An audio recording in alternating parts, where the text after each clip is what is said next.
Bearcat Bounce Podcast. Back at it again. Happy Monday, guys. Happy sobering Monday following a tortilla-filled Saturday night. Tough one. A thriller, but also a tough one. 44-41. Lubbock. It's hard to get to. It's a lot harder to leave when you suffer a tough loss like that. A high-scoring offensive affair. Stars continue to be born, but some tough final stretches in that one. We're going to completely break down that game and tie a bow on it as it's going to be heading into the bye week. A little bye week coming at the exact perfect time. I know it's cliche, but it's true. But it's a Monday where I'm going to bring the guys, the crew, the squad. Last Monday, we were joined by the GOAT. This Monday, we've got 4 GOATs in one room. That's right.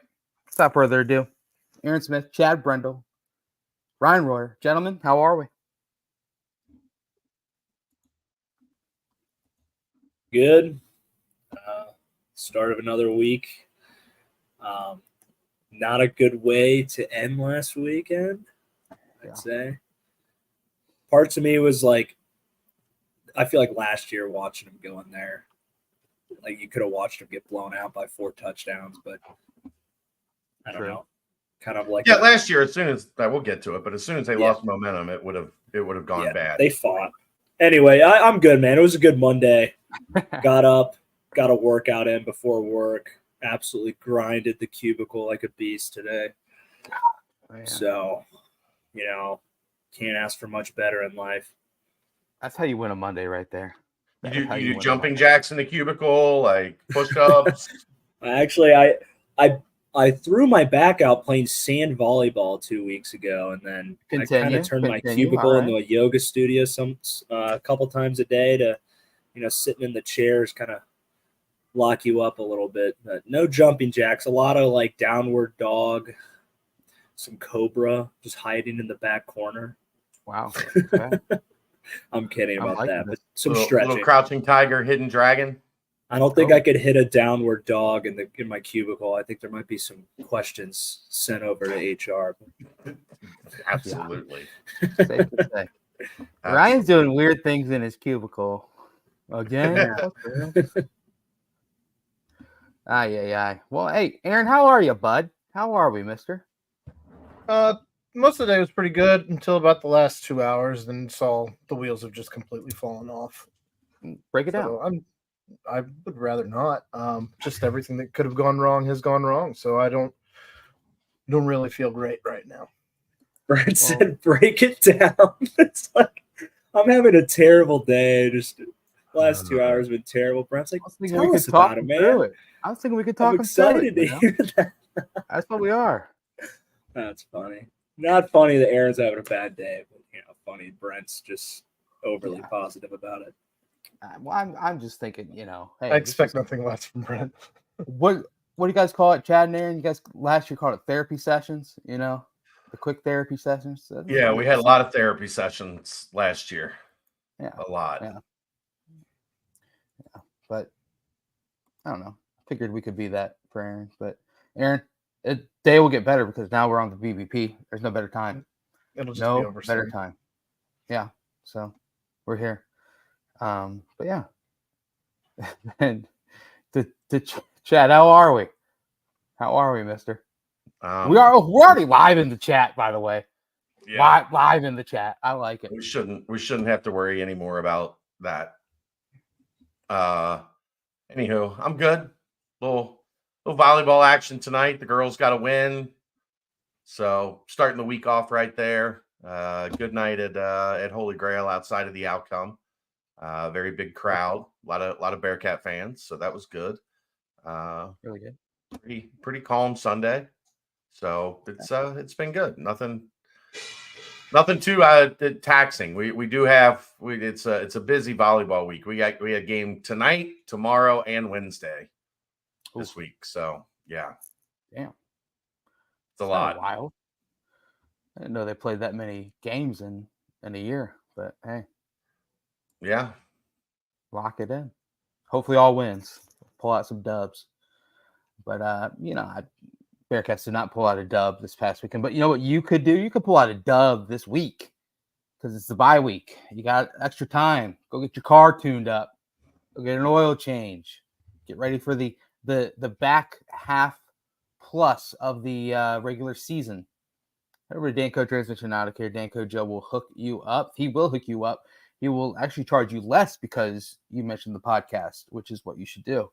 That's right. Mention Chad, mention Aaron, mention Ryan, mention Brendan Sorsby, mention anyone. Bearcat Bounce podcast, and you'll get $10 off your next oil change, 10% off your next fixing. Danco Transmission and out of here. We love you, Danco Joe. But gents, let's just dive back into it. Chad, Aaron, obviously you guys had the immediate reaction to what it was that took place on Saturday night. Obviously some craziness, especially in that last drive, but high scoring affair. A star just continues to be born coming out of this one yet again. Brendan Sorsby, one of the higher ranked PFF quarterbacks out of week 5, obviously he got newcomer of the week in the Big 12. He finished the game with an unbelievable stat line of 31 to 45, 426 passing yards, 4 touchdowns. Did have the one interception that proved to be pretty costly, but as Aaron said and as I tweeted during the game, the announcers were begging for the announcer jinx to work on that one, and I don't know if it somehow they had any influence on it, but I used to do a lot of play-by-play myself, and it's all a farce. It's all fake. It's all a me charade, right, Ryan? That was just so over the top, though. Like, that guy sucked too. He was Rod Gilmore's awful. He's terrible. He's like just noticeably bad. It sounded like my brother played at Brown, so I want you to imagine what kind of play-by-play they had on the Ivy League network out in Providence, Rhode Island. I mean, he sounded like he should have been doing one of their games. So just noticeably way worse than his co-guy, sidekick, whatever you want to call him. But it was just like so over the top. Like, he has not thrown an interception yet. He's about to take the field. He said that like 3 separate drives. I mean, even his pick wasn't even. It was literally just like Cubby darted the other way, right where he thought he was going to be. It wasn't like. Here's what it is. Guys like that don't do their homework, so they don't really know much about the teams. So that when they get into that situation, they just start spewing garbage. Like they take the one thing and then they just harp on that one thing over and over and over again. That's why, like, I remember last year when Tom Crean did a game and you were like, holy shit, this guy was ready. He did his homework. Yeah. Like he was watching tape. He was watching their offensive sets. He understood what they were trying to do on defense. Like if you do the work, then it shows in the way that you broadcast the game. If you don't do the work, the next thing you know, all you're talking about is, Brendan Sorsby hadn't thrown an interception yet. When's he going to throw a pick? Like, that's a guy that doesn't do the work. He mails it in. He just shows up on Saturday, does the game, and moves on about his business. And basically steals money from ESPN because he's lazy and he's a bad broadcaster. Yeah. And it'd be different if we've been getting games called by this guy for like a decade, and he's never once prepared for a UC game. Never once. Nope. Fuck that guy. Yeah. Let's talk about the game. We don't want to look like the losers who are just talking about who are just hammering. He deserved it a little bit. I think another play, obviously, we'll talk about it, was the Jordan Robinson pick play with the official, where it's like you can at least just slightly mention that the official had a little bit of cause. That the defensive back ran directly into the official, so much so that the official had to come out of the game. Right. Like, don't mention it once. Literally, that was the reason why the receiver was so wide open. It wasn't a blown coverage. It was just a complete pick play by the official, which is, yet again, whatever. I rest my case. Got a lot of games to talk about. I think it's kind of one thing that I noticed was I kind of mentioned it when I first talked about how I was doing, but like I feel like last year, like for sure, there were so many different things that like happened in this game that like could have just crippled us and crumbled us down, and we lose by 21, lose by 17, 28 or whatever. But like, despite all that, we were like right there with like, and like we made a lot of mistakes on that last drive, like whether it be a play call or whether it being kind of like outside of our control with the clock.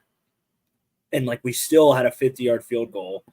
And like, we had our kicker made 2 50-plus yard field goals in a big rivalry game. So you're sitting there like, wow, like we were actually in this thing to force it. Kind of, I guess that was like one positive that I think shows growth in the team and the program. But like, we're so close to being 5-0. It's kind of sickening at the same time. Yeah. There's this net success. This Parker Fleming, he does a bunch of stats for college football. It's a good follow for you out there. Stats War is his handle.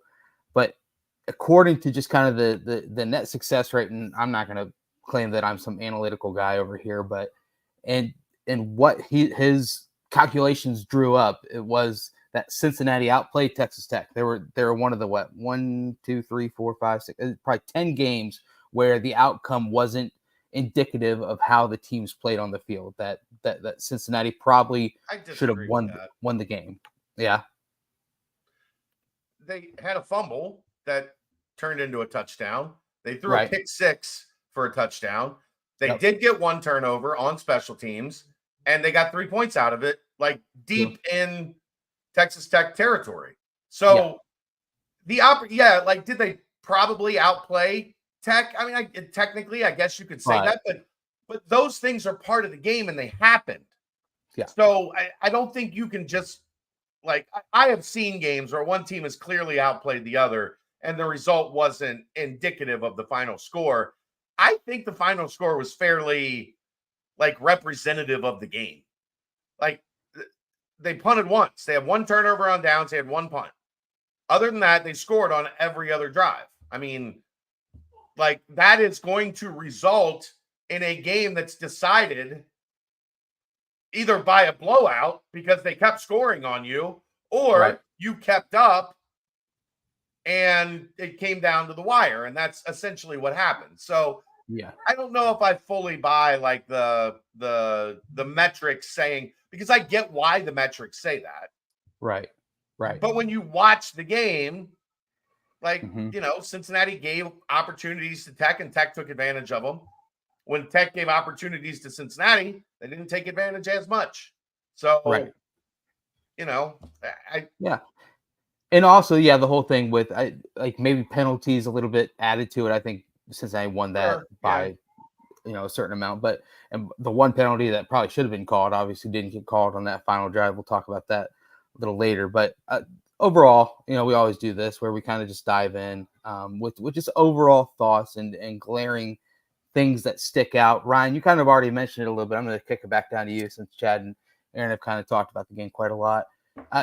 Just more so than just the overarching, this team didn't give up, this, that, the other. As far as just gameplay on the field, obviously defense had a lot of holes in it throughout the game, and you give it that many yards and that many points. But what's your overarching view on the team as a whole following just a tough loss? I think we were literally being carried by Sorsby hero ball without Corey Kiner as a top running back in the country, and then without a solid backup as well. Not to say that like Covey didn't like make some big plays, but like literally our whole like run scheme was essentially thrown to the side, and we had to say, all right, we're just gonna like leave it all up on the shoulders of Sorsby, and he completely delivered. Like I was just talking about that pick he threw. Like it was literally just, kind of like not having as good a connection with your third/fourth string running back, which is understandable. But I mean, I thought the offense, it played well. I mean, I would have liked to see like with Kiner in there, like how we could have ran the ball on them and, maybe try to take away a couple of their possessions because it was literally just score from both sides. But, like I said, Sorsby looked great, like solidifying himself as one of the best in the country. Like, I think like like pure, just like putting the team on his shoulders, making the throws, stepping up, running the ball well. I was really impressed with the offense. I mean, defense was abysmal. I mean, linebackers and the linebackers and secondary. Obviously, if you give up 44 points, and you give up like you have one turnover on downs, but the punt, I don't even how much you're going to count actually forcing them to punt once when they're, kind of going a more conservative, burn the clock. Like you're supposed to get a stop. They're going to run the ball like they've been running whatever his name was. Taj Brooks, was that his name? Yeah. Yes. Over 30 times. Obviously, yeah, it was defense. It's a miracle you're still in the game. Just shows kind of how well the offense played. But yeah, the linebacker block defeat. Overall, just coverage, I thought, in the back end was not great. It's hard for me to tell what kind of zones they're dropping, but whatever they were doing, it wasn't working. And it's probably one of the – but you haven't seen a defensive showing that bad. Did we? I can't even think if we gave up that much last year in a game. Did we? Let me look it up. Only one punt. Yeah. Well, when it comes to many drives as they had too. Right. Like it's. Well, gave up 49 to Kansas. Gave up 42 to West Virginia. And gave up 45 to Oklahoma State. It was bad, Ryan. The end of last year was really bad. I think we've all just blocked it from our brains. I guess that they couldn't do anything last year. Yeah, it was rough. I mean, before we get too far into the defense and kind of the negative side of it, let's just talk about Sorsby and wrap it up. I'm gonna list off 10 quarterbacks real fast. And Aaron, you're gonna hop in next and just give me your thoughts on Sorsby so far heading into the bye week. This is the QB power rankings put out by Clint Brewster of our very own 247 Sports. Number 1 is Jalen Milroe, 2 Cam Ward, 3 Shadur Sanders, 4 Dylan Gabriel, 5 Garrett Nussmeier, 6 Jackson Dart, 7 Miller Moss, 8 Carson Beck, 9 Arch Manning, and 10 Brendan Sorsby. Those are the QB power rankings after week 5. I mean, that's proof is in the pudding a little bit there when you're getting that much national notoriety. All of those teams are in the top 25 that are ahead of him. And a handful of them are Heisman Trophy candidates so far. So he's been as good, way better probably than advertised so far. Yeah, and I think the coolest thing about him is something that doesn't show up on the stat sheet. It's the fact that he's not afraid to just hang out in that pocket and take a hit.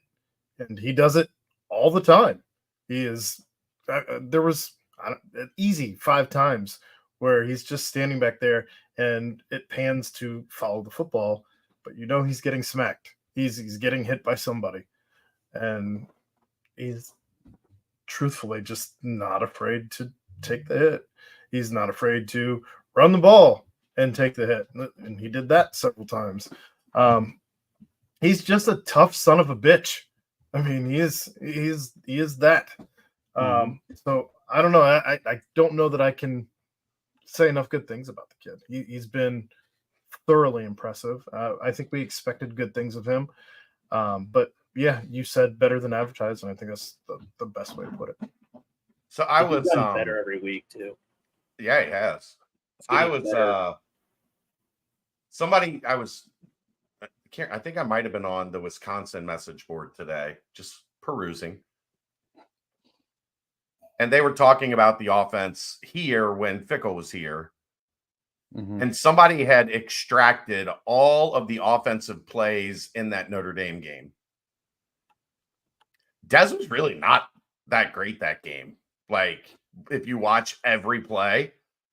Yeah. But he made some big plays to Pierce, and Lenny had a hell of a game that day. Yeah. Like, looking back on it. That one seam route. But a lot of it was, man, when he took the snap, he had one read. And, like, he sat on that read until it got open, delivered the ball, and usually delivered it where it needed to be. But, like, it's just a contrast, having watched Sorsby for the first 5 weeks of the season, how many layers of his progression he is willing to get through in the pocket before he bails. Like, and that goes to what Aaron's talking about. That's why he's not bailing, Aaron, because he is getting to the second guy and the third guy and the fourth guy and back to the first guy. Like that was what got him on the pick six. Is Tony Johnson had sat down in the zone and he was open. Yep. And Sorsby, as soon as he threw it, Johnson broke to like run to, because you can only sit down in a zone for so long before they surround you.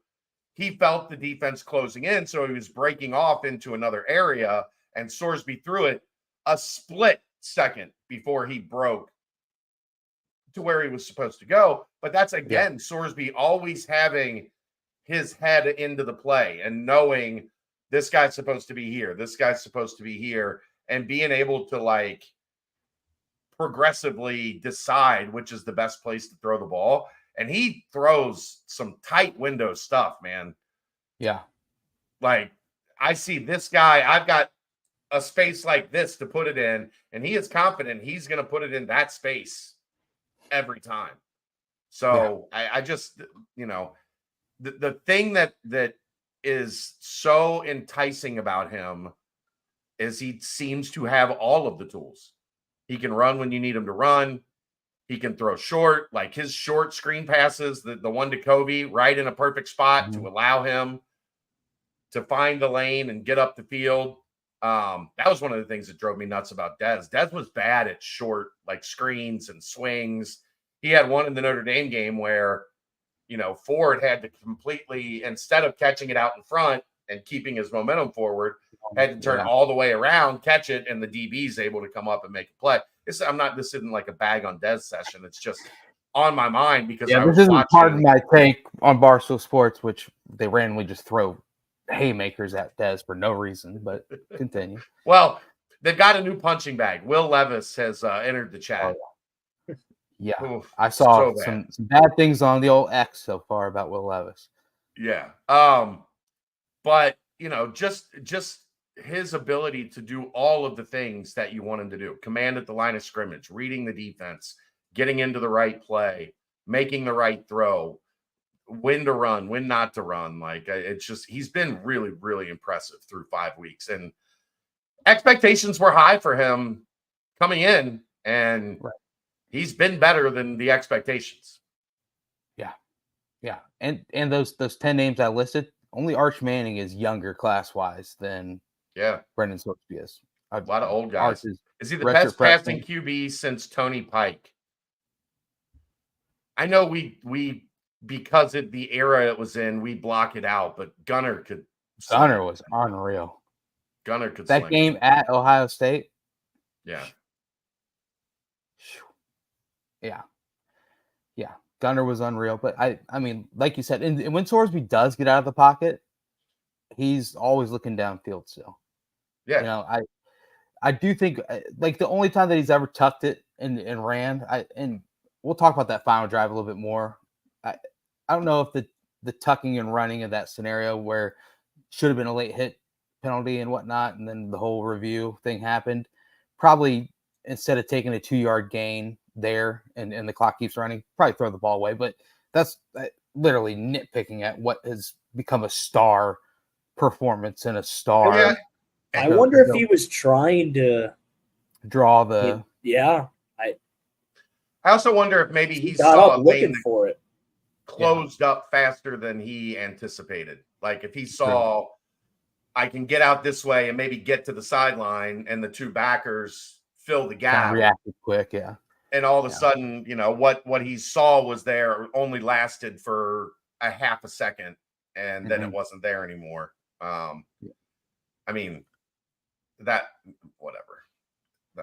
We could talk for an hour on how that play was adjudicated, but stupid final drive. Royer rule somehow. I mean, we'll get to it, but you play with Dez obviously, and I think the main thing about Dez is just his ability to be leader, I guess to say, kind of just the innate ability to go out and just win a football game. Sorsby, though, seems like he's starting to build that side of him, but has all the talent in the world to back it up. Do you kind of sense that a little bit as well? I kind of, he seems like he has a good command for the game out there, and you can kind of see him like if it's get on his guys a little bit, not in a bad way, but like, come on, like, or like you give him like head nods and stuff, like, come on and get your shit right or whatever. But I'm starting to, I think, like I mentioned, he's getting better every week. I think he's getting more comfortable on the field and in the locker room, because you remember, like, he's only been at this school for a couple months, so like since the spring. So it takes time to build that chemistry, to build that leadership ability. But if you're a good dude and you care, which he obviously does, and you're really good, like, guys are just going to gravitate towards you. And if you're going about your business the right way, then like your leadership is going to shine, and you're going to be able to carry your team like he kind of was. So when he was carrying them. So I can't say he has the same vibe as Dez. They're a little bit different, but I'm curious, is like, if you had a Brennan Sorsby 4-year starting career at Cincinnati, like came in here, like Cincinnati was his first and only school. Speaking of only, the better he does, the more worried I will become. That's my biggest problem with the transfer portal. It's guys like you can now no longer enjoy sports, because the minute one of your guys is good, you all freak out. Everybody like, Alpie's gonna leave.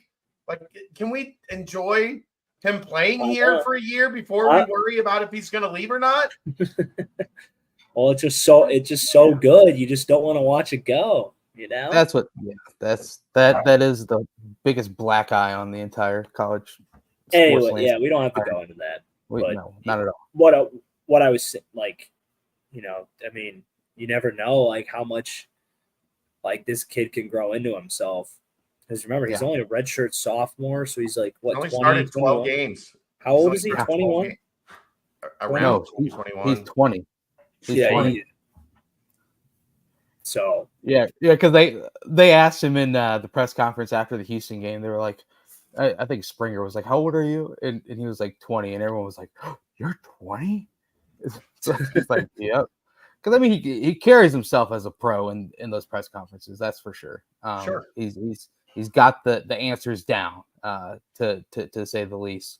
And he took full ownership of the interception that he threw, and Satterfield took full ownership of the interception that Sorsby threw as well, saying they didn't have a hot route for him. So the whole, that'll be patched up side of things. I hope his star just continues to grow, because if you go back and you look at his offer list coming out of high school, it's laughable. It's Abilene Christian, Army, Delaware, Fordham, teams like that. And of course, the IU. IU was his only P5 offer coming out of high school. So let the star of Sorsby build, and that will be something that everyone goes back and talks about, the 2-star out of Texas. So running back wise, some people in the chat are saying it's a good time to have the bye week. Obviously, injuries were abound everywhere. I think Aaron was mentioning during the show after the game about how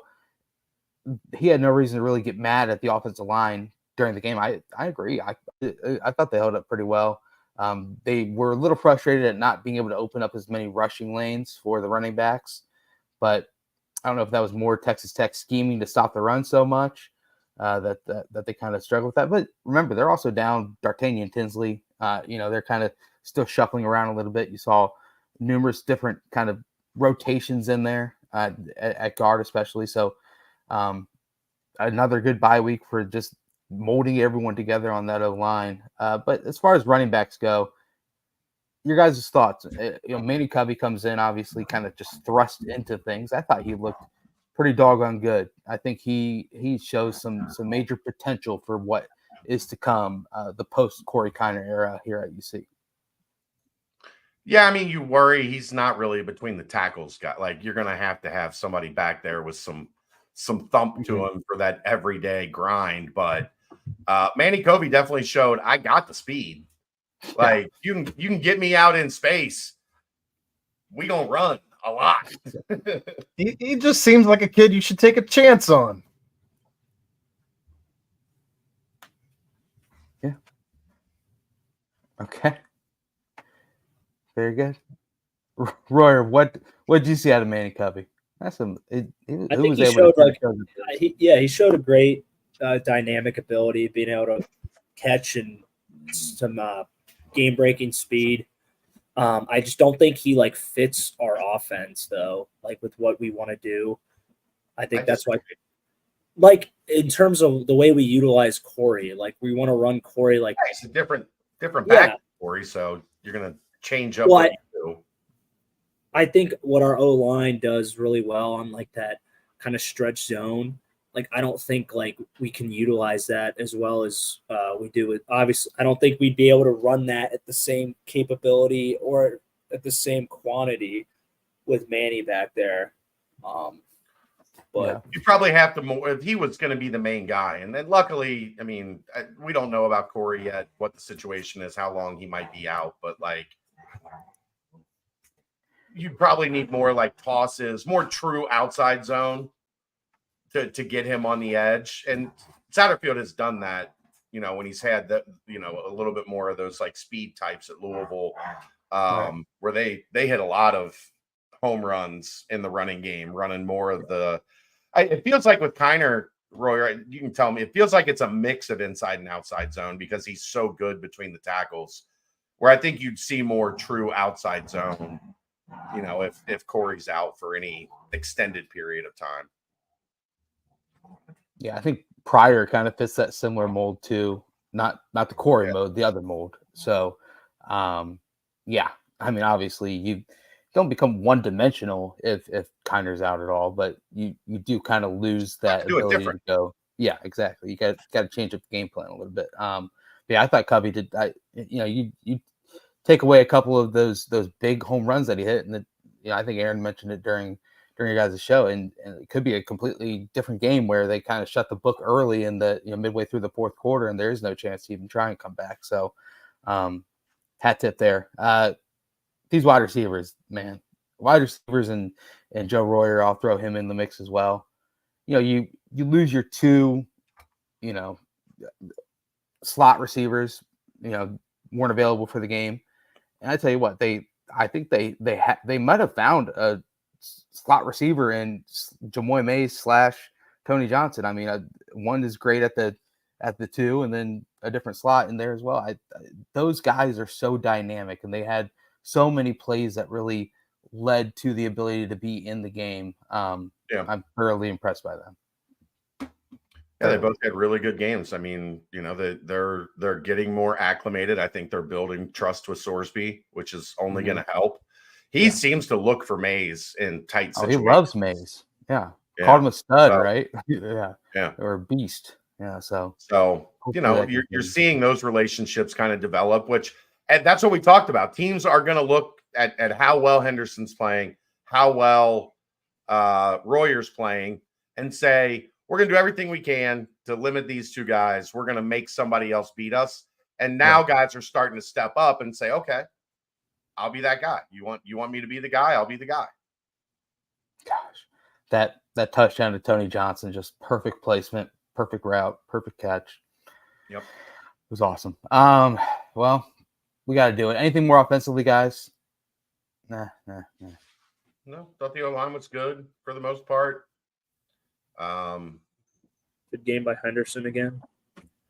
Yeah, he's showing himself to be a true number one that we thought he could be last year until everybody then said we're just going to take him away, and then you're not going to be able to pass at all. Yeah, I mean he's a beast. Obviously the Big 12 throws it around a little bit, but I see him as the third best receiver in yards per game in the Big 12. He's up there in touchdowns as well. I mean, he's producing at a high level, and I think his star is only going to continue to grow as he gets more and more in tune with Sorsby because he's already pretty locked in as is. But let's go ahead and flip it to defense. Royer, you are a specialist when it comes to noticing trends and whatnot on the defensive side of things. And obviously Taj Brooks is really good. He's a great running back. Dante said he's the most patient running back that he's ever played against. And that's high praise because Dante's played a lot of football. What do you think were kind of some of the main issues in all the yardage given up not only on the ground but also through the air as well? Well, I think alluding to his patience was kind of explaining why I think he had a lot of success too, because I've talked about it in a couple times in the previous weeks about when it's like a numbers game. So it's like 5 O linemen versus 3 D linemen and 2 linebackers at the point of attack, really. And if you just have a patient running back, it's 5 on 5, so there's going to be lanes. If you let your blocks kind of settle in just long enough so that you're not giving too much time for like the safety or like the linebackers of the field more time to get in on the action, then you're just going to have, like, especially with his running style, kind of like strong, powerful, like he's going to be able to just kind of chunk right through and then break a couple tackles. That's exactly what he was doing, because he also had some good quickness too. But I mean, it's kind of like what we've been talking about. It's you got 5 on 5 at the point of attack. So like between the D line and the linebackers, guys are going to have to win one-on-ones, and they're not winning their one-on-ones. And when you have that happen, you're just setting yourself up for failure in the 3-3-5. And then it doesn't help you when your secondary has an extra man, so to say, and they're not performing well either. So I don't know exactly, like I mentioned before, like what their responsibilities are in some of their zone drops for the secondary, but like I think it was another representation of struggle. So I don't know what the solution is back there right now, but they're not gonna. I mean, they'll see another one just as good as Harvey when they come Brooks back. Number 1 in the Big 12, Brooks, Harvey number 2. RJ, yeah. But then after that, it lightens up. Like you're still going to see good backs, but you're not like Taj Brooks is a great college running back. I think they said last year he had 998 yards after contact. I believe it. The way that he was a 1,000-yard season after contact, like for a run defense that we know is not great. That is an absolute recipe for disaster. Going up against the number 1 guy in the country that in terms of absorbing contact and still, I mean, there were 3 or 4 times, Aaron and I talked about this Saturday night, where they had him bottled up either at or behind the line of scrimmage, and he got like 5 or 6 yards. Not like Corey pushed forward for 2. Well, Corey pushes forward like to get 2 or 3. Brooks was getting like 6. Like MJD. You hit him at the line of scrimmage, and you're like, all right. And then all of a sudden it's 2nd and 4. And you're like, what just happened? He's Maurice Jones-Drew. Like he just a little bowling ball that goes. Dude, yeah. When he had his shoulder pads off, he looks like thick. Like he looks like he would not be a running back. You know what he reminds me of? What? Body-wise? Tion Green. A little shorter. Yeah, a little shorter. Shorter version of Tion, right, but like that same kind of like you can. He doesn't look like he's ripped. He looks like he's just a rock. Yeah. That style doesn't bode well. I think our defense is having like a good balance, like bend don't break, and like this wasn't like the Pitt game where it all broke at once. It just kind of like. It was just bending, and it was plastically bending. It wasn't able to be put back into its original form after time. It just kind of like he was just the perfect, like his style and his skill, his talent was like a great scheme against our defense and our defense's mentality. because like all year, like our defense has shown the ability to like get off the field and get a stop when we needed to. Of course, not the last quarter of the Pitt game, but like other than that, like this was the first time I felt like we really had no answer. We couldn't really just like force a field goal or just force a punt or something. Well, I thought Tech did exactly what we were afraid of, right? Cincinnati sold out early to stop Brooks. And they did a pretty good job of it initially. And then Texas Tech said, okay, you're going to bring your linebackers up. We're going to hit you right where they should be, if they weren't crashing in to try to stop Brooks. And then, you get the 2nd and 5 or third and 6 or whatever, and they hit right over the middle. Guy gets a 12-yard gain. Then they come back and they hand it to Brooks 2 more times. And then they hit on 3rd down. Like 3rd down was they forced a lot of like 3rd and what should be plus yardages for the defense. Yeah, 7 and plus. Texas Tech just converted them. I mean, they had good plays dialed up to find the soft spots in that zone because it's so hard. That's why their offense is so good. It's why with Kiner, Cincinnati's offense is so good. You have to pick one. There's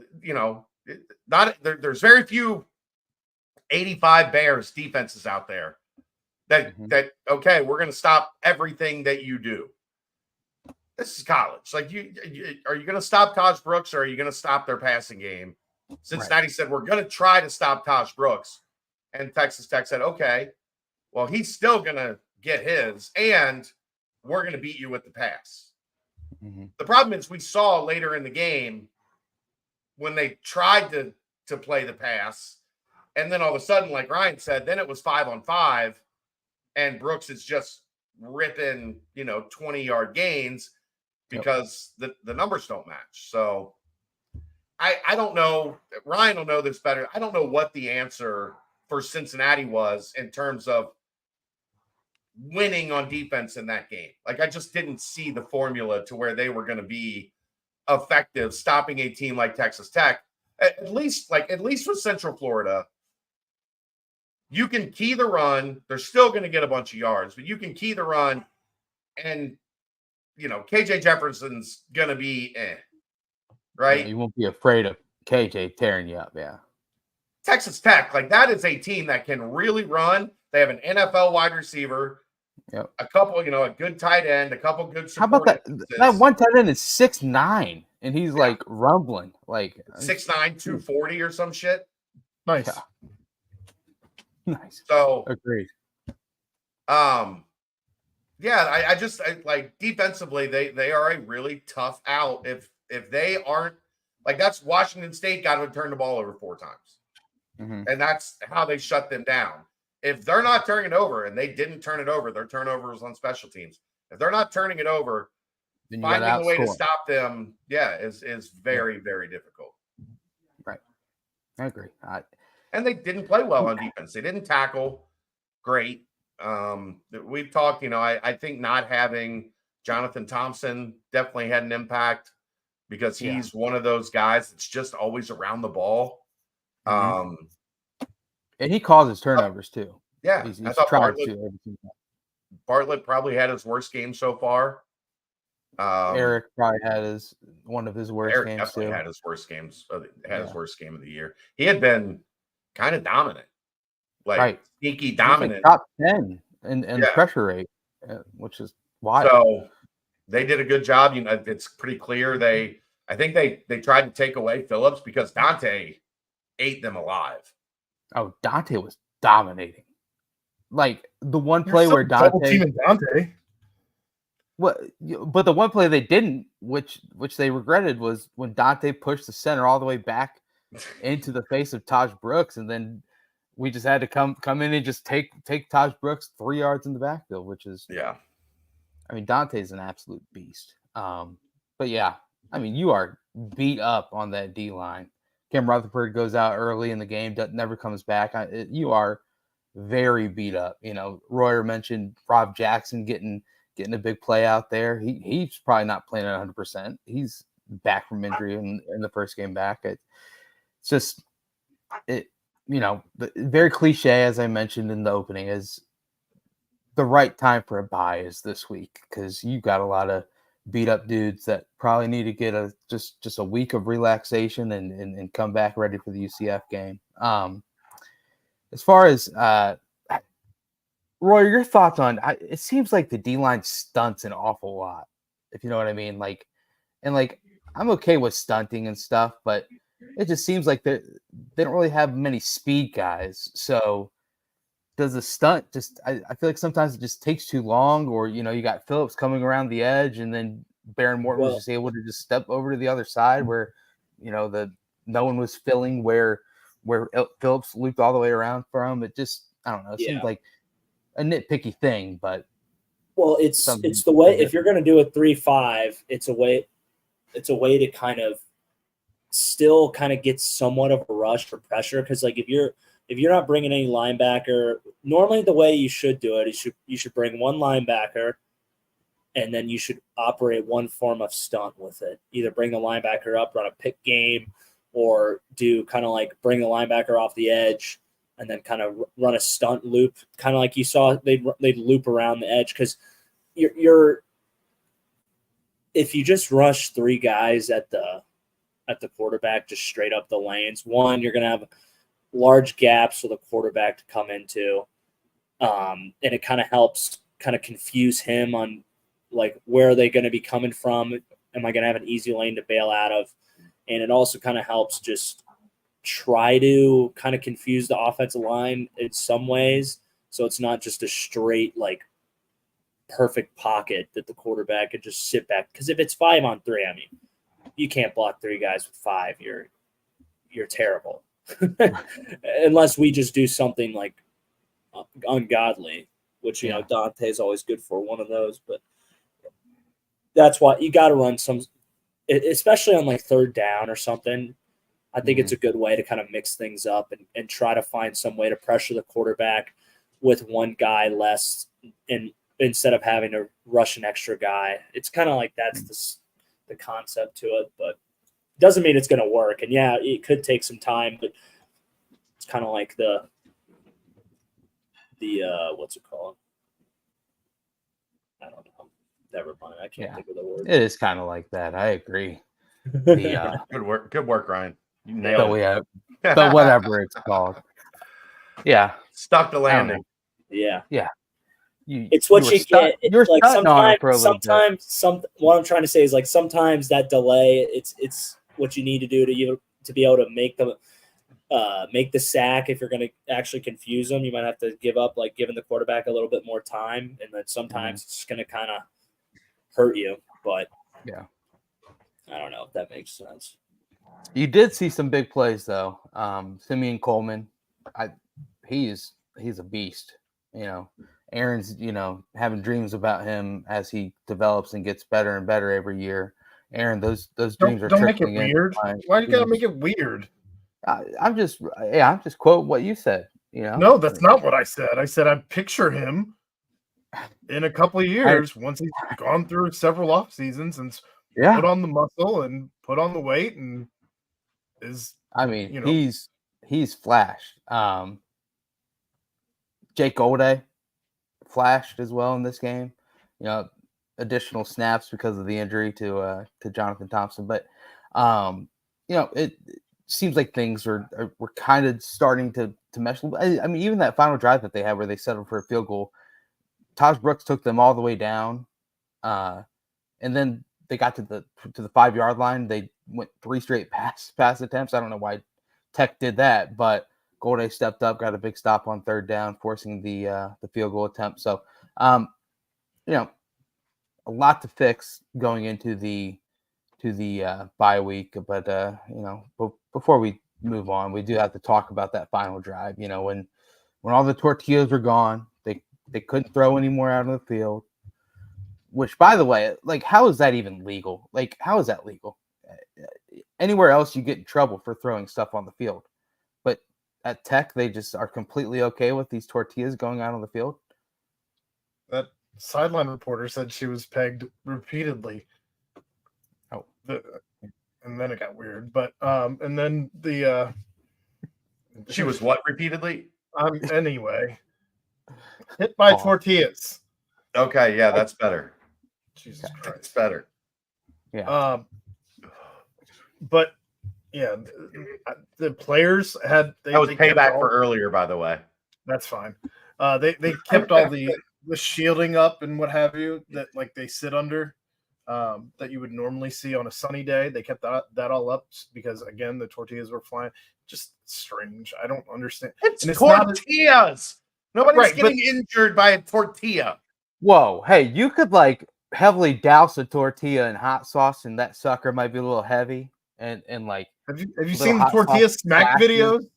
Splashes in Sorsby's eye. All of a sudden, Sorsby's got some eye stuff going on.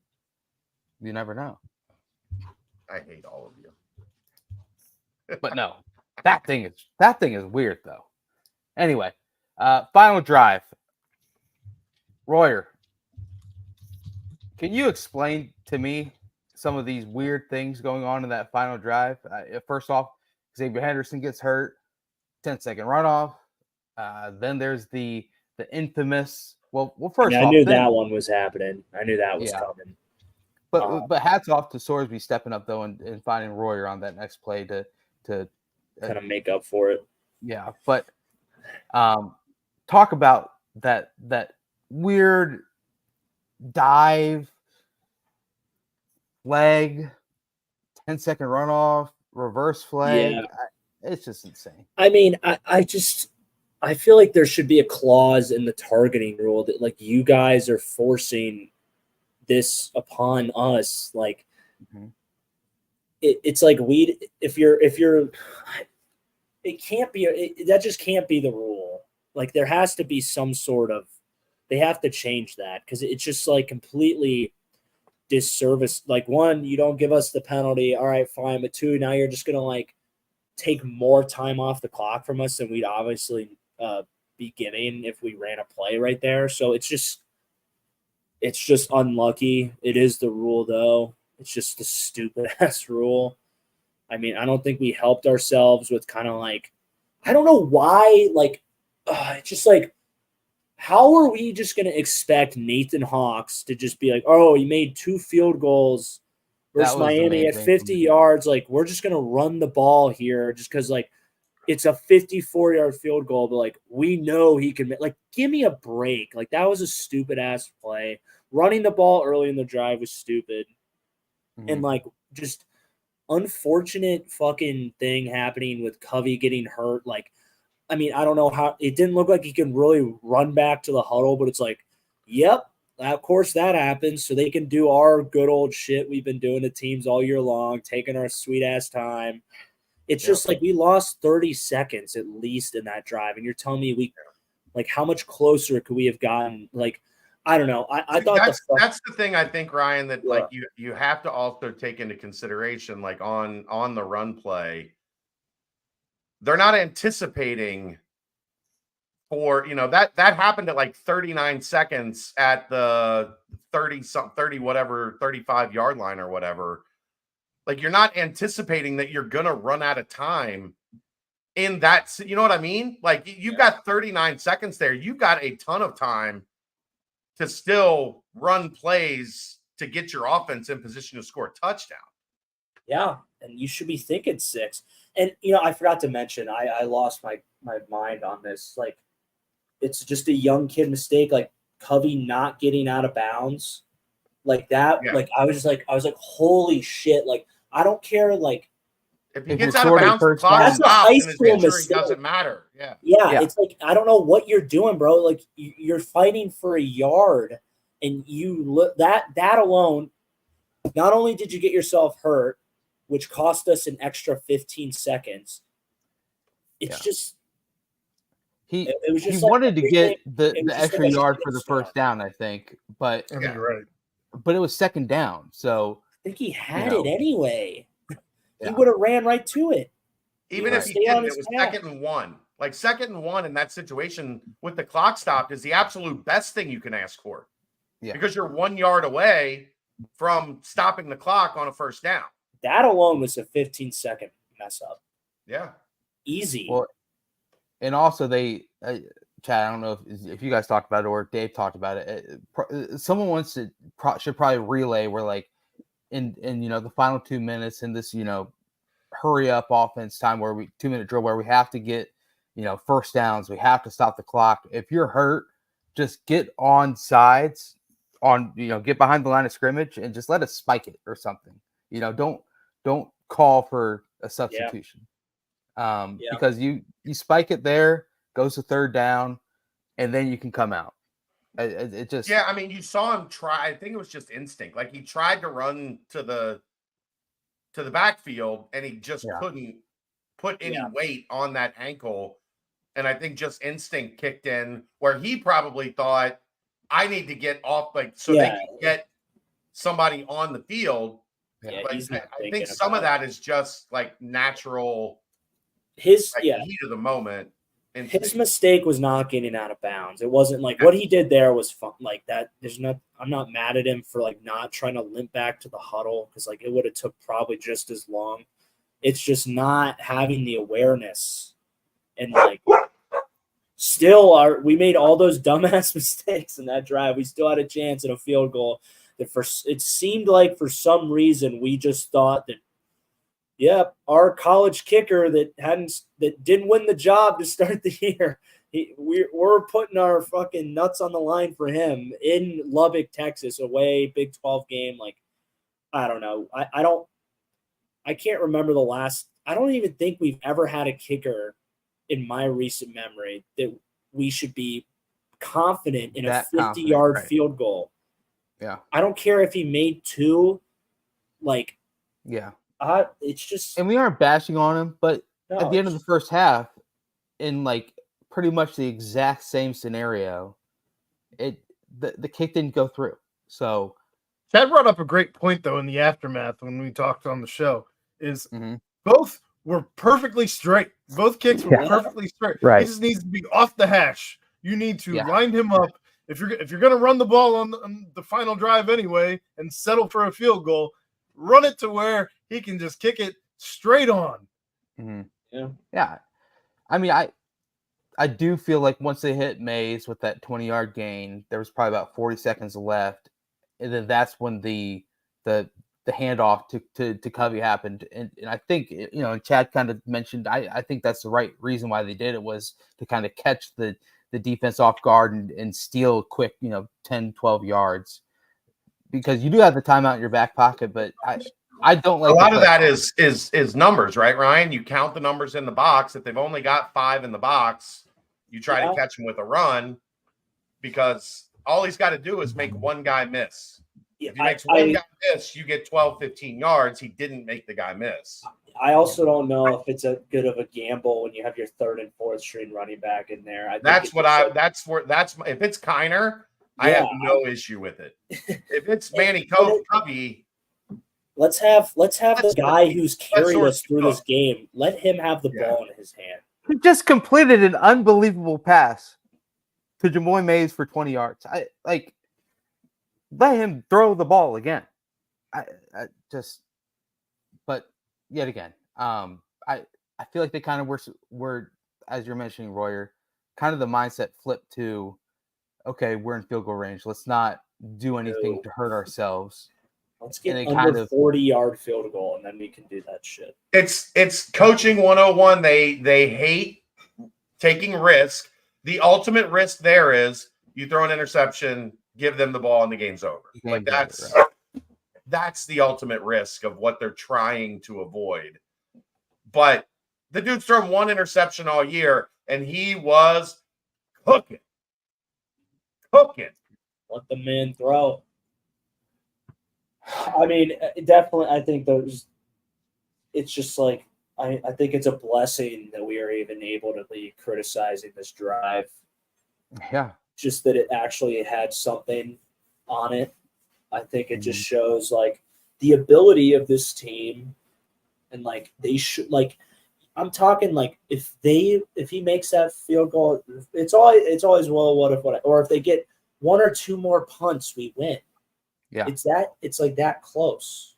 It's just they look. Or good. if you don't throw a pick six, or if Pryor doesn't fumble, or the 2 missed field goals, or if Sorsby holds on to the ball a second longer and sees has wide to play open. Perfect. That's one thing I don't like about him is like I don't know, it kind of sounds silly to say like I want him to not make any mistakes, but like that's like when you have a team that's like so close, it's on the fringe. I feel like we do a lot of the times we're making that very critical error. Yeah. And like I'd rather have Sorsby like throw 10 more incompletions and like we don't play as good, but like we're not making that one big ass. We're not fumbling the ball and on our side of the field. We're not throwing a pick six or like we're not like just. No, I don't know. You know what I'm saying? Like I'd rather us play a little bit worse and like play cleaner than play amazing and just fucking make these terrible errors.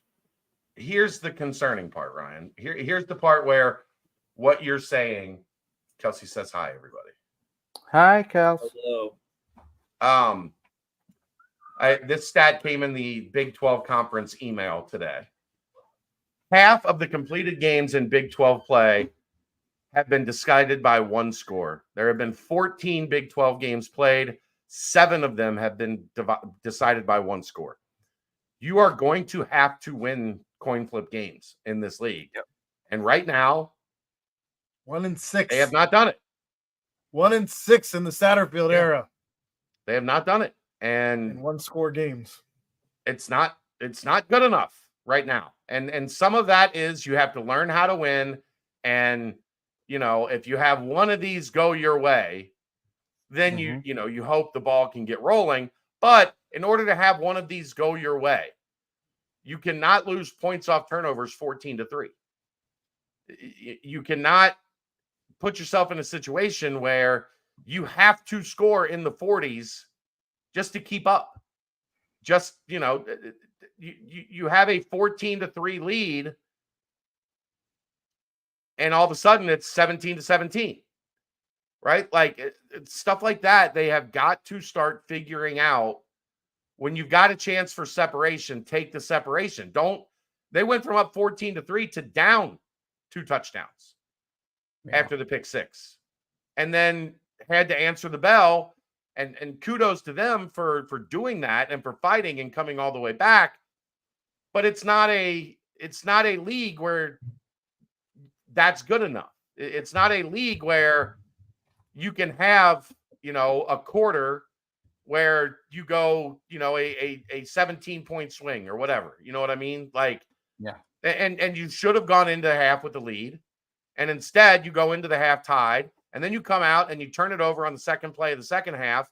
And all of a sudden, a situation where you could have had momentum, controlled the second half, forced them to go away from Taj Brooks, where Taj Brooks isn't getting, you know, a boatload of carries because they're having to play catch up. And then maybe you make their quarterback make a mistake trying to push the issue and come back. Like, that's the type of thing that if they're going to start winning games in this league, there has to be a better understanding. There has to be a better execution in these little finer points that turn ball games on their head. You know, they're driving down the field on the pick six. They're at midfield, potentially ready to go tie the game and take back momentum. And then all of a sudden, bang, you're down 14, just like that. Yep. And that's the stuff. That's where you're dead on, Ryan. That little stuff that stacks over the course of 60 minutes is going to keep you from winning games in this league. This is not the American Conference where something like that happens and you keep battling and you kind of force, you know, the ECU game where you get the sauce pick six that turned that game on its head. You guys get the momentum and you come back and win. Like, that game. That's not how this league operates, man. Like, you have to be clean over 60 minutes or you're going to end up losing by 3 at the horn. Like, that's how this shit works. Yeah. It felt like, I don't know. It wasn't like Pitt where like we were like kind of running alongside our mistake a little bit more this game, you know, like we were almost there to like overcome it. Right. But like instead of like clawing back and like just getting dragged by Sorsby, like just if we take one of those dumbass things out, like that crawlback is like winning us the game. You take both of them out, that's us like being in the driver's seat and coming back home with a great win. So I will say like that like fight that we had on offense to like keep us in the game, I think is something to kind of look to as a big positive. But yeah, at the end of the day, man, you're not gonna win against good. It's gonna be like good on good every week. Like yeah. And when I'm not saying we're good and the other team's good, it's just like, you know, we're not playing like a shitty ass team that's going to make more bonehead mistakes than us. It's going to be like one-on-one every week of like you said, Chad, it's a coin flip. Who's going to make more big plays? Who's going to make less dumbass plays? And it's the critical error though in this league, Ryan. It's that one thing that flips the game on its head. Saturday, it was the pick six. Ultimately, like that was what made it to where Texas gave the additional score. Enough, they had just enough distance that Cincinnati couldn't come all the way back on them. I felt it was the fumble. Like when that happened, I was like, that is the play. Yeah. I was like, that's the one right there that we were kind of like in control. I was like, that is a full 180 play there. Like we are now 3 balls back on the 8 ball. But they had the ball driving to tie the game. And then they throw the pick six and they go down 14. That's why I say that one. Yeah. Like, you know, the fumble happened early enough that you could overcome it a little bit. Yeah. That one happening in the fourth quarter and, you know, all of a sudden you're down 14 with 12 minutes left. Like, yeah. That's I'm surprised they had a shot to dig out of. Yeah, me too. I agree. But when I'm proud of them for that. You know, that's what I'm saying. Like we were like, it feels different. And like, I think we were right. Like this team is different. I don't not saying they've arrived, but like, they're definitely different than last year. I think our judgment on that is becoming true. But like for me, like that fumble, I was like, that just felt like, I don't know, the instinctive moment. Because it was like, peaked. I was like, well, we like had a good game. That was me. I was like, I said it to my girlfriend. I was like, you know, we played well, but that's what's going to lose us this game. You thought you missed the field goal going into half. You're like, it's okay. We get the ball back, start at the second half. And then 2 plays later, it's the fumble. And you're like, all right, well. Oh gosh. And it's deep in their own territory too. And I wonder also if on that final drive, I don't want to go back too much, but on that final drive, Henderson is hurt and not available. Yeah. Burkhalter was out there. Yeah, I don't know if that kind of messes with the psyche at all of saying, hey, let's shorten the game, take it to overtime, where we can kind of try and go back and forth in this one instead of trying to force it to Burkhalter, who has shown some great ability so far this year, but obviously is not Xavier Henderson out there that you're trying to throw a ball to have a big play to win the game. But I mean, either way, it's kind of crazy to look back at very eerily similar situations last year. In this week, the Bearcats were heading into a bye week, the exact same week of week 5. They headed to Provo, Utah, lost to BYU in that crazy Friday night game that didn't end until 1 or 2 a.m. and it just late. Yeah. And then they came back but that was a game where they kind of had a chance to win too, if you remember that at all. And then the wheels just really fell off after that, coming back from the bye week. I think the vibes and the overall pulse on the team is completely different this season. There's no doubt about that. Clearly, are there some things to fix? Yes. But sure. But among all, I think that this it's a team that's going to win football games. It's a team that I do believe is going to go bowling. And it's a team that I think has a legit star at the most important position in college football. So, I don't know.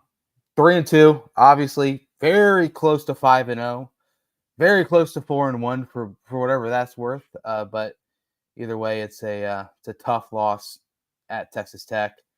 And the crazy thing is, I think you can sit back and say this team is they're good. They're 3-2, but they're good. How good can they be coming out of the bye? They have a great quarterback and a great running back and a good O-line. And a great wide receiver. And a great tight end. Defense. And then a great defensive tackle. How about that? Yeah, we'll throw that in there. I think our linebackers are underperforming too, dude. They could be a lot better than they're playing. I'm just hoping they can just break through and figure this shit out, because if they don't, we're in trouble.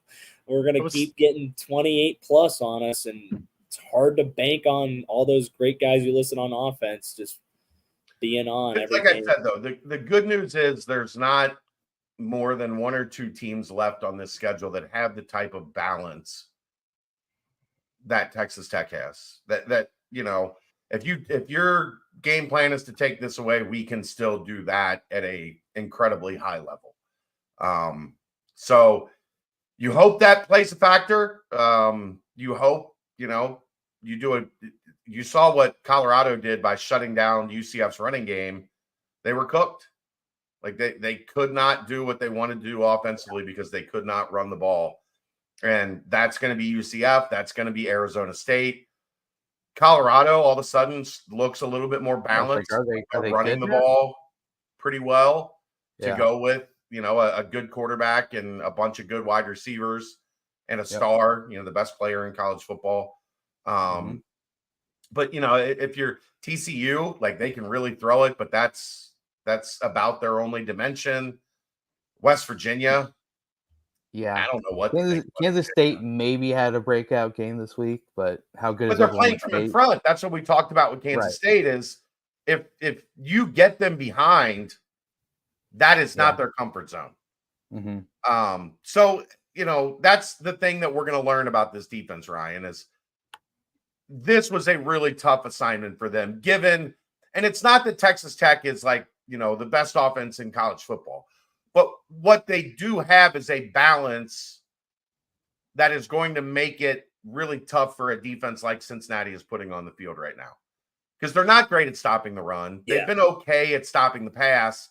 But, you got them in that in-between. Like, it was just a bad matchup from the start. And that's we talked about that all week last week. Like, this is not a good offense for Cincinnati. And I think, if I were to tell you, give Texas Tech 30 points, take away 2 of their touchdowns, that's still that would have been all right, yeah, they kind of did what they wanted to do with us. We would have freaking won that game by 2 scores. Yeah. How crazy! And you take away one of the dumbass plays might have been 3. Yeah, it's crazy to think about how good our offense played, and kind of our defense just had to play. They played terrible. They just had to play bad for us to win. And it's not very often you get a situation like that where you're away, night game away in the Big 12 against a decent team that you're all right, our defense, just play bad and we'll win. Just don't be terrible. Just be bad. Yeah. No, I like your positive outlook on it, though. I agree with you. The way our back 7, so to say, has been playing, or back 8 has been playing, having a balanced team is kind of our worst nightmare. And I think, hopefully the linebackers get better week by week, because that's what they're the utility position of this defense, because you use them in the rush. You need them to step up big in the run game. If they're not block defeat and they're not pursuing the ball well, we're toast in the run game. And their drops can be very, very, very helpful and crucial for that, especially if we're doing a lot of zone. Having guys underneath is big, and being able to break on the quarterback's eyes and undercut things and just provide kind of depth to the defense. We need them to be better, because they can kind of, their play can really dictate the play of the defense as a whole. And it's what we've talked about this defense from the time Tyson Veit was hired. For it to work, Iowa State had great linebacker play, not good linebacker play, like first team all conference linebacker play every year. They had years where their entire starting linebackers were on the all conference team. And Cincinnati's not getting that right now. And he was the linebacker coach too, right? Yeah, he was the linebacker coach. So, I mean, you have a defense that is reliant on this position group being really good. And the talent ultimately is there. We saw that in camp. But, in camp, the thing people were like, oh, how could you be so wrong? Well, there's one big thing different in camp that's not reality in the game. In camp, they know the plays. They know they're doing it every day against these same formations and against these same players. They have a much better idea of what their assignment is. You get out there and the other team's not telling you their plays, then you have to think and react, and they're not doing a good job of thinking and reacting fast enough. Is that fair, Ryan? Yep, I think so. I mean, block defeat is my thing I've been harping on a lot. If you you know the plays, you know the guy's coming up at you, the angle is coming at you all the time. It's kind of easy to kind of sniff it out and block defeat that, but it's just, I don't. We're gonna, like you said, like Vite's the guy to coach him, and he like you said, the success he had at Iowa State, he's calling the defense. Like I guess that's promising for us. Is like, can he get the guys to step in and make the plays? Because a lot of it's not even going to be about they're not. What's happening is it's not like they're not doing their assignment. They're not blowing their coverage or just running in the wrong gap. Just they're not making the play. They're not getting off the block. They're not shooting when they can shoot and go make a big ass play or tackle for loss or, so I think that I want it to come with time. It needs to come with time for this defense to kind of take that next step. And really, if this defense figures it out, man, I think the offense is only going to get better. So I think this team is really hinging on this defense, and this defense is hinging on these linebackers. No pressure, boys. Let's put Ryan on the spot. Would you take this offense or the 2022 offense? 2022? So that's 2021, sorry. 21 offense. Definitely 21. I think Ford's legit. I think Alec is better than all of our receivers. Michael Young is better. Trey Tucker, Tyler Scott. I mean, I think all those guys are on the same team. And I think equal / greater than. Yeah, and Henderson. There's a difference though. Sorsby can throw the ball better than Dez. That's I will definitely concede that. I think Ford is I think Kiner's a little bit better on the tackle breaking, but Ford's speed. Ford's better overall. An NFL starting running back. Yeah. And I think our O-line. Wiley versus I'd have to Royer. go. Yeah. Wiley versus Royer might be the most interesting discussion in that whole conversation. Josh is quicker, but quicker, taller, but Joe isn't I think they're very similar. They've made a lot of similar plays. Don't push your cousin. I'm not. Joe's a gamer. That's a gamer. Joe's great, dude. I'd have to go down the list in O-line. I mean, Renfro was really good. He was just hurt a lot, but Jake Renfro was very, very good. O'Quinn, Vinny, those dudes are studs. Mets. Andrew is probably better than either guard. Mets in the NFL. Is he still on a scout team? Pretty sure. What a stud. Well, I mean, we could do a full show on this, but we're not going to. We're gonna wrap it up right now because we got Riffing, we got Mailbag, we got a lot still wrap into. But we did a one topic show last week. We gotta keep it moving. Got to keep it moving. But and in the end, it was not the result that we wanted, but it was a fun game to watch. Just wish that the result would have been different. But it was a 44-41 win. Texas Tech takes down the Bearcats. Bye week. Brendan Sorsby's a star. But give us the read. Quick Paper Supply, your local and family-owned restaurant supply company for all your non-food products. They service over 150 restaurants with weekly low minimum next day deliveries, providing a wide range of food service products from to-go containers, cups, custom printed products, eco-friendly, and much more. They also have cleaning and restroom supplies for all your janitorial needs. Call Nick 513-470-2029 and reference Bearcats for 20% off your first month of purchases. Boom, baby. And you know what? Last week, we might have had our best Riffing with Royer segment because Riffing with Royer turned into Riffing with Marty and Royer. And Marty said he wants to have his, what we say, the Goblin Gilliard or the Stop. You don't have to go back there. Fiercely independent and unabashedly innovative, New Riff produces award-winning bourbon, rye whiskey, and gin at their distillery in Newport, Kentucky. The Aquafire Tasting Room, located on the third floor of the distillery, features cocktails, flights, and pours of New Riff's entire line of spirits, including rare, limited edition, and distillery exclusive releases. Bearcat Journal listeners can save 50% on distillery tours when you use the code Bearcats24. For more information or to book a tour, visit newriffdistilling.com. Boom. Rock my world, Ryan. All right. Not obviously, I don't want this to happen, but let's say we don't get Corey or Pryor back the rest of the year. How many games do you think Sorsby could carry the offense? How many wins do you think Sorsby could carry the offense to the rest of the year? He almost did it this game.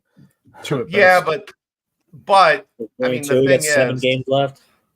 The thing is, if that is the case, and I don't think it's going to be the case, but if that is the case, teams are going to go into the situation game planning to just drop and sit guys in coverage and make Sorsby make really difficult throws over the course of an entire game. And then you're talking about a guy that's probably going to have to throw 35, 40 times a game. And I don't think that's ideal. I think they could survive living that way, but the key to a Satterfield offense has always been balance. And I think they would much prefer having a more nuanced, balanced attack than just hiking it to Sorsby and saying, make something happen, kid. So maybe 2, maybe less. Aaron, you going with 2? I think 2 would be the ceiling. That's not ideal. You start to be looking like Houston. The opposite of Houston, because they can't pass. Yeah. Pass. Yeah. Well, I mean, just one-dimensional and not scoring many points. Somehow, some way, they still go bowling. Brendan Sorsby's a top 10 quarterback in the country. It's star. At least 3 wins still, Royer. At least 3. All right. So, another hypothetical situation. So, Dante Corleone is this. You get rid of Dante Corleone. You spread his All-American ability to 3 guys on the defense. Who are you giving it to best stack up our defense in its best look? No Dante, but I like you're kind of spreading that All-American. Not everyone's an All-American, but everyone's kind of like a first, second team all-conference player of the 3. That makes sense. Like this. Okay. I'm going Jake Dingle, number 1. Jack Dingle. A mix of Jake Golday and Jack Dingle. Yeah, for sure. Jack Dingle, Kalen Carroll, number 2. And then Eric Phillips, number 3. I think Phillips is a good choice. I'd go Phillips, Bartlett. Bartlett's already good. That's why I didn't go Bartlett. He had a bad game. Saturday. Yeah. He if did I'm not have a good one. If I'm looking across at the three guys starting at linebacker,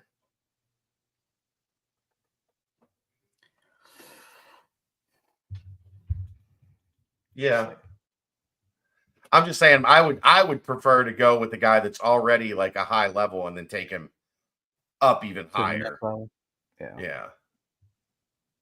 And then one of the safeties, probably Minkins. It's funny because like Eric Phillips was on a trajectory to be an all Big 12 player this year, and then he just had a really rough going in Lubbock. I would say I agree though, because you need a pass rusher. So I'll still stick with Phillips. I like Aaron's pick of Kalen Carroll because then you have two kind of corners that are pretty shut down. But Carroll kind of bounced back and played pretty well this past week. I don't know if he'll continue that rolling, but you got to go a linebacker. I might go all three linebackers, just all three, whatever linebacker is on the field, give it to them. Studs. I think you probably got to go Minkins though, because I rewatched the TT game, and he is the safety that is in on like every play, like running play. He's there in the passing game as well. So make him just a bona fide stud. And then because Aaron picked Dingle, Chad, you picked Bartlett, I'll take Jake Golday. Just let his star shine. Why not? And then, those are my three. Coming off his best game as a Bearcat. Yeah. All right. Fun question. Yes. What, after a rough performance by the defense, what are you cooking Tyson Vite to help cheer him up? What's your go-to feel-good dish you think you make the best? Aaron made his tonight. He was telling us about it off air pre-show. Halfway. Yeah, halfway. Not even. So I make that. I don't make it per se. I assemble it. Oh. This is what you want to do if you go to Findlay Market. Okay. You go to the place that does the fresh pasta. They make fresh pasta daily, and you get you some roasted red pepper pasta. You get the roasted garlic cream sauce and the roasted red pepper red sauce. Okay. And then you go down to the sausage place and you get 2 hot Italian sausages and 2 mild Italian sausages. And you grill those up, and then you slice them, and then you put them in the red sauce to cook in the red sauce so that all that comes together. And then you cook the pasta, and you put the white sauce on the pasta. Okay. You mix that up, let that come together, and then you mix it all together, and you get like a rose sauce, like a pink sauce, with the fresh Italian sausage. And that was Kelly's like birthday dish every year. She wanted me to go to. Damn good. It's delicious. Sounds epic.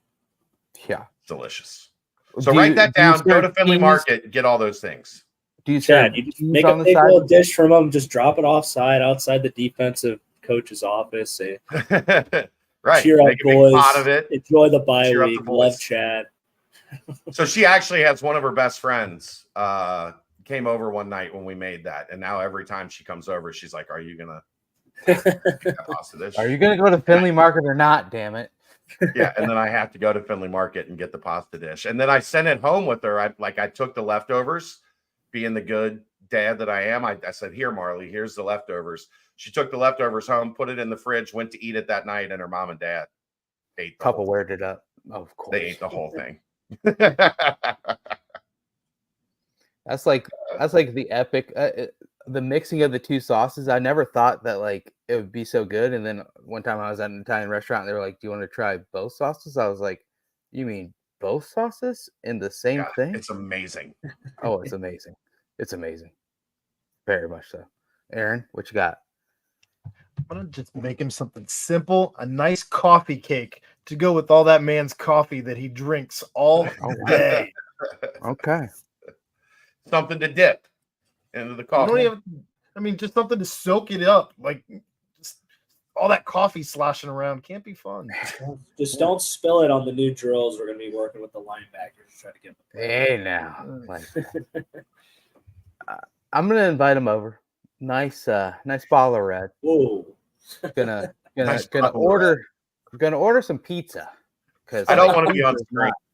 Who does not like pizza? Who does not like pizza? And then I'm gonna bake him my world famous chocolate chip cookies. Like Chad always says, know your own scouting report. I know my own scouting report. That's about all I got. Is I make a damn good chocolate chip cookie. So you know what? We're gonna order pizza. We're gonna have a nice bottle of red. We're gonna watch a movie, and we're gonna enjoy some chocolate chip cookies. This just you just Netflix and chill with Tyson Vite? No. It's gonna cheer him up. Damn it! Whenever I have the Sunday scaries, I turn on a nice animated movie to kind of bring me back to life, make me feel something. Do you say? Just two dudes watching an animated movie. I mean, something happy. Come on, man. Someone out there knows what I'm talking about. Damn it. Yeah, so I'm doing. What are you making, Royer? What are you making? He's going. My girl and I just made some fire chili this week. I think I might have to throw a bowl over to the boy to see how he feels after some of that. We did Ninja Creamy ice cream. Just made that. I mean, I feel like these two things, they lifted my spirits up. They should lift his. Wow. Okay. I mean, we're talking loaded chili. I made chili last night too, Royer. We got jalapenos, poblanos, red onion, pinto and black bean, the ground beef, some hot sauce, sour cream, cheese, you name it. Green onion and parsley sprinkle. I'm going to give My you another. My girlfriend was giving me shit for this today. I put some pappardelle egg noodles. I was like, I need some carbs because I eat chili for lunch, just chili, and then for dinner I was like, we have more chili, so I'm gonna put the noodles with it. She called me crazy. I was like, this tastes so freaking good. I'm gonna eat it again tomorrow. Stick to your ribs. Let's go. Royer, I'm going to give you another piece of advice that involves Findlay Market. What? Have you ever been to the Spice, Colonel D, the Spice place at Findlay Market? I've not. So they have it's like 40 foot, like it's huge. And they grind and make all their own fresh spices. They have one that it's a mix between Tex-Mex and Cincinnati chili. Really? Yeah, and it is outstanding. Okay, That's my go-to chili spice when I make chili. Okay, now check that out. Tex-Mex, it's like hold on one second. So Roy, you're a regular chili over noodles guy, or was this the first time? No, I was just pretty tired. I was like, well, I haven't eaten any like carbs today, I guess. So yeah, maybe I need some pick me up. And I was like, we're like, let's go on a walk. So we go on a walk, but we live right by the Kroger. Like, I want noodles. Oh, that looks good. Suzanne's Texan chili. That's all I got left after making it yesterday. There you go. Phenomenal. Is that one where you just pop it open a little? Yeah. Whoa. Yeah. Pause. Yeah. So good. So good. Screen grab that. Screen grab that. Oh, damn. All right. Anyway. After your date night with Coach, now you're dude, doing that's that. not a date night, dude. That's like a hey, everything's gonna be. You were right. fine until we put on a movie part. Like you were fine until there. When my team loses, I don't watch sports anymore. Sports is off. We're watching damn movie or something happy. Okay. Like how about a Shane Gillis comedy special? We can get there. We go. We can do that. Good rom-com, something like that. That works. Did you not see an what he animated said classic? Did you see he I'm sold gonna out Inside Out 2 Toronto's arena? Oh, sorry. He sold out what was that? He sold out the Maple Leafs hockey arena. He's like blowing up. Yeah. He's the boy. And he's got a beautiful girlfriend. So we'll just leave it. Yeah, it's funny how things come around. It's like for him, gives the boy hope. Gives the boy hope. He's doing pretty well right now. Yeah. He's doing pretty well right now. He's one thing I love about him, like he hits the self-deprecation really well. And he never shies away from just calling himself ugly or whatnot. And then next thing you know, you call yourself ugly enough and enough people laugh at it, you can get a hot ass girlfriend, I guess. Right. And then now all of a sudden, like people are like, "Is Shane Gillis kind of hot?" It's like, no. Yeah, he is. It's the same damn guy. But yeah, hey, funny guys are hot. So hey, maybe it got a little hot to me, right? You're hilarious, Brent. Thank you. You are too, Ryan. You say some things that make my sides hurt laughing. I will give you that. Thank you. Well, let's go and timestamp this. What do you say, guys? Royer, that was fantastic. You did just knocking it out of the parks. Really phenomenal. Quick Paper Supply, your local and family-owned restaurant supply company. For all your non-food products, they provide mostly disposable restaurant supplies. Products like to-go containers, cups, pizza boxes, to-go bags, can liners, napkins. They've been open since 2009 and are one of the largest minority-owned companies in the city. Call Nick 513-470-2029 and reference Bearcats for 20% off your first month of purchases. Bang. Now, Can I before tell we you what dive they had in, me to do tonight, Brent? what's that? It was senior night for the volleyball team. Already? And yeah, for some reason it's not their last game. It's I don't fully understand that. But I guess they figured, oh, this guy talks for a living, so we're gonna have him read UMC. I had to MC senior night, yeah. And then it was so good. I did such a good job. The coach is like, next year we're gonna have you do like the PA for the volleyball games. Oh. And I was like, well, I can't do that because Monday and Wednesday nights, like I'm kind of a big deal. Like I got shit to do. And she said, well, the good news is I'm the coach and I make the schedule. So we just won't schedule games for Monday and Wednesday nights next year. So you can be the TA announcer. Keep that rolling for like the next 3. That head won't be able to fit in the door by the time they change that schedule, man. Sheesh. You used to brag about going on the radio. Now you're talking about the volleyball shit. You're booked up. It's ridiculous. There we go. I've never seen a double XL flex fit. That's why I gotta stretch it out. It works. You have to cut the sides on your flex fit. Like you do on sleeves. Yeah, I'm gonna have to trim the sides. The big hats that they wear after a turnover. Yeah. That's just what you're gonna wear. That's just what I wear. Like that's just how big my head is. Wow, unreal. That's incredible. All right. Before we dive into the mailbag, real quick, Aaron. First off, emceeing is not easy. I'd open up for this comedy show. I said like 2 jokes thinking they were funny, and like no one laughed, and I literally almost number 2 on the stage. Which anyway, that's a different story, different time. But we have a couple. We're going to do more basketball-centric podcasts next week, obviously during the bye week, and then of course I think Wednesday, Chad, you and Dave might hop in a little bit more. So, but this is a massive week when it comes to basketball recruiting. Two official visits coming through. Davion Hannah, obviously, a lot of mentions with the Bearcats, and then Sean Abev. Sorry if I didn't say that last name correctly, but anything on those official visits, Chad, as far as timing or kind of your pulse on the scenario? Because 2 ginormous prospects in the class of 2025, and a chance to really see how things can really shape up as they both come in for the OF. I mean, ABAV is a tough one. There's not a lot of information out there. The consensus is Auburn is going to be tough to beat here.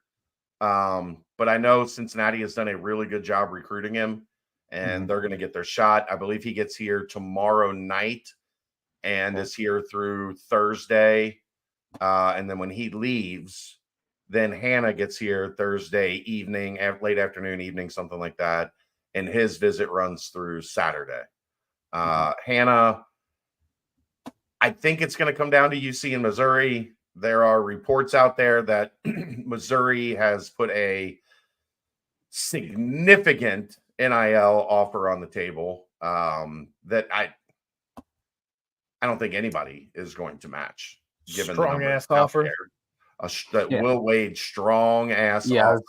I was going to say would make Will Wade happy from a distance. If it comes down to money, Missouri's going to be tough to beat. Like they have made that very clear that we are trying to be the highest bidder because they were late. They didn't get in really until the summer. Cincinnati's obviously been on this one since Davion Hannah was a child with Drew Adams recruiting his brother to Bradley. So Drew has known the family for a long time. Right. If it is a money deal, probably ends up in Missouri. If it's not, I think Cincinnati's got a really good chance. So we should, by this time next week, have a much better kind of feel for where those two situations are trending, or at least where they stand after the visit. So it's a big week for Wes and the basketball program, trying to make their pitch for their, these are their two guys in the 2025 class on the wing, and they made Keyshawn Tillery happen. They got one across the finish line. Let's see if they can get one of these two across the finish line. Yeah, I mean, to start with Tillery, and then now you've got two big-time prospects coming in for official visits. Obviously, just trending still going up. So hopefully visits go well. And as Chad said, more to come on BCJ. Aaron, we are fully ready. Before we do that, Chad, anything you want to address on this? I didn't know if... No, I mean, there's nothing really that hasn't been released already yet. Yeah. Okay. For those on the audio format only, we were referring to the Tyler injury. But I digress. We will go into the mailbag, starting in the football portion of the mailbag. And first and foremost, how do you think the previous four Bearcat teams, 2020 through 2023, would have fared, win or loss, on Saturday night in Lubbock? Sheesh. I think 2020 would have 20 and 21 would have won that game. Just their defense would have been able to get enough stops. And that Texas Tech defense is not good. They're very young. They were dealing with some injuries. So I think I definitely would have taken 20 and 21. 22, I don't know that they could have scored enough to keep up with Tech with that 22 team. Ben was good, but there wasn't the right amount of balance, I don't think, in that offense. And their pass protection wasn't great, although Texas Tech really didn't. They moved that probably would have been the difference. Ben wouldn't have moved around as well as Sorsby did in that game. So I'd probably say 20 and 21 win, 22 loses, 23 clearly not enough offensive pop to get that one. I agree. On all four, I agree. Yeah. I agree with you, Chad, as well. Look at the big brain on Chad. It's a big hat. What's more unfair, a fumble out of the end zone being a touchback, or an offensive player recovering a fumble in the end zone for a touchdown? The fumble out of the end zone, giving the ball to the other team. It's not even close. Way more unfair. Absolutely. Yeah, because I mean, like the fumble into the end zone and you recover it for a touchdown, that's just like it's lucky. It's not unfair. I mean, I think if it goes out of the back of the end zone for a touchback, that's right up there for me with the whole, the substitution thing that we saw come to a head in that final drive, and even the numerous 10-second runoff situations too. I think those are all kind of more unfair rather than a bouncing a touchdown type thing. Real quick, Natty Ron, you think the 2020 team that almost beat Georgia in the Peach Bowl couldn't have beaten Texas Tech at Texas Tech? Come on. Undefeated. Never lost. Damn good team. Coming this year's team with the playoff year team, maybe combining. What year are you taking for each position group?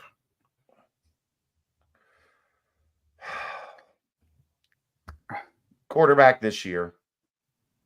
Probably everything else, the playoff team. Yeah. O-line maybe this year. You can make that argument. I think. It is wild to say that we are going to just throw in Brendan Sorsby over the number one winningest quarterback in Cincinnati Bearcat football history. Off pure quarterback talent. That might be a little bit, but he's a little bit faster maybe around the edge. Yeah. But by then he wasn't running, right? They didn't run him in the playoff year. Yeah. We did versus Notre Dame. Was that by design, though? That had to be by design, because he went from like 700 yards rushing to like 300 yards in like not that many attempts. I think his passing game got better, and the year before his arm was hurt. So I don't know. I wasn't as tuned in on the offensive game plan as you'd imagine, but yeah, we were winning. Not many questions get asked when you win.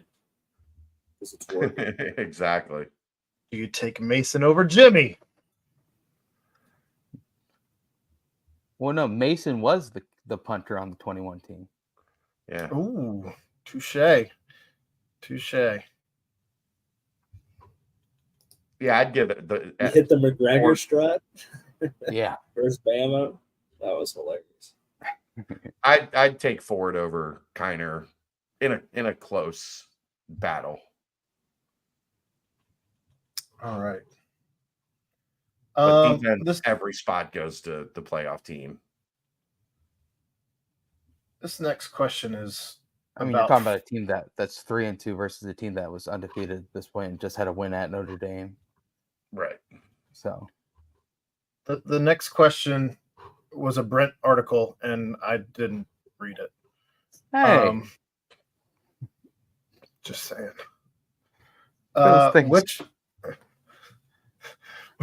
Which play / moment contributed most to the loss? Back judge picking off our defensive back, leaving Koiken wide open for a touchdown in the back of the end zone, calling a run play that gained 5 yards on the last drive, forcing us to burn our final timeout, missed field goal at the end of the half, curtailing momentum, missed 51-yard field goal at the end of the game to force a tie, the injury to Manny Covey that burned 23 seconds while Texas Tech did a turtle stroll on their matching defensive substitution, or the fumble to start the second half that gave Texas Tech their first lead since 3-0 and provided the entire margin of victory plus some.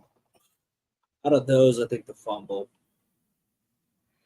Out of those, I'd pick the fumble. Like, that was a chance to snatch back momentum after an up and down kind of roller coaster first half. And then Texas Tech scores 6 plays later, and, they're in control. So definitely the fumble. Yeah. Contributing most to the loss, I think you can make an argument for missing the final field goal, because in overtime, you are missing 2 running backs. You are missing Xavier Henderson. It's edge Texas Tech in overtime. It's a lot of pieces to be missing, but Sorsby, he was doing some things. Yeah. True. All right. God, that last drive. Very frustrating. The most points we have scored in D. Brent whining and dining to get a movie night with our DC in the days before the game, causing distractions. Now we know.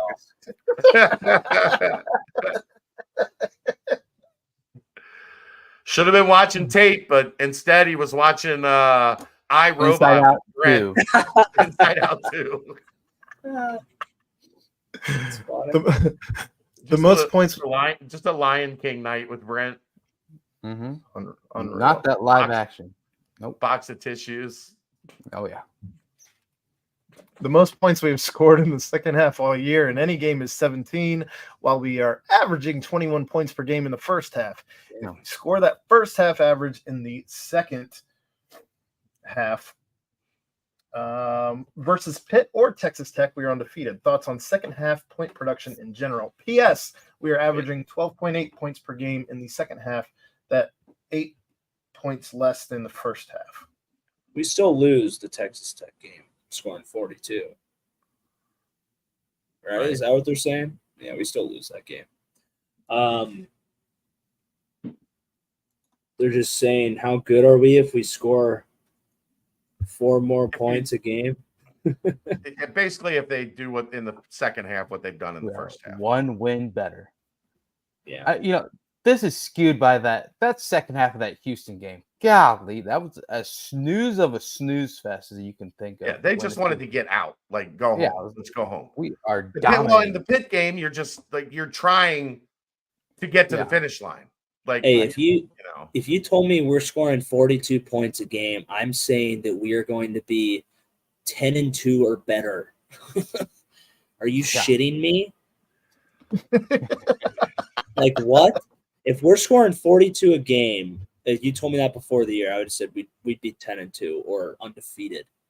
It's like we can hold them to fucking 41 and a lot. We would be the 14th offense in the country. But wow, Pitt is the 5th best offense in the country, 48.5 points per game. Sheesh. Whatever. I wonder what that's going to look like come week 8. Yeah. Everyone's going to drop a little bit. Agreed. All right.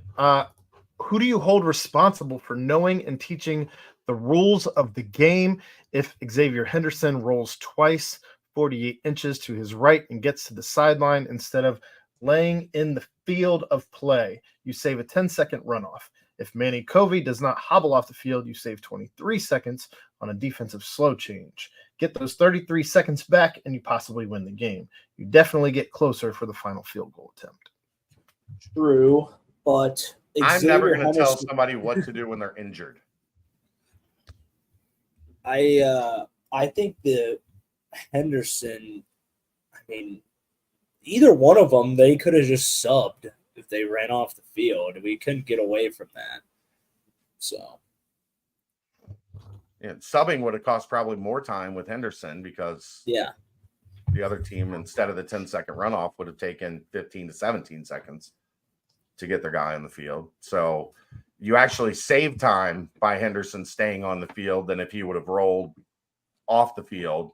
And then they would have had time to sub and taken their sweet ass time. So again, man, these guys are hurt. Like, what are we at the point where we're now telling guys how to be hurt? Like, is that what we're doing? We're analyzing things to the point of like, this is how you act when you have an actual significant injury in the middle of a football game. Don't forget, fan is short for fanatic.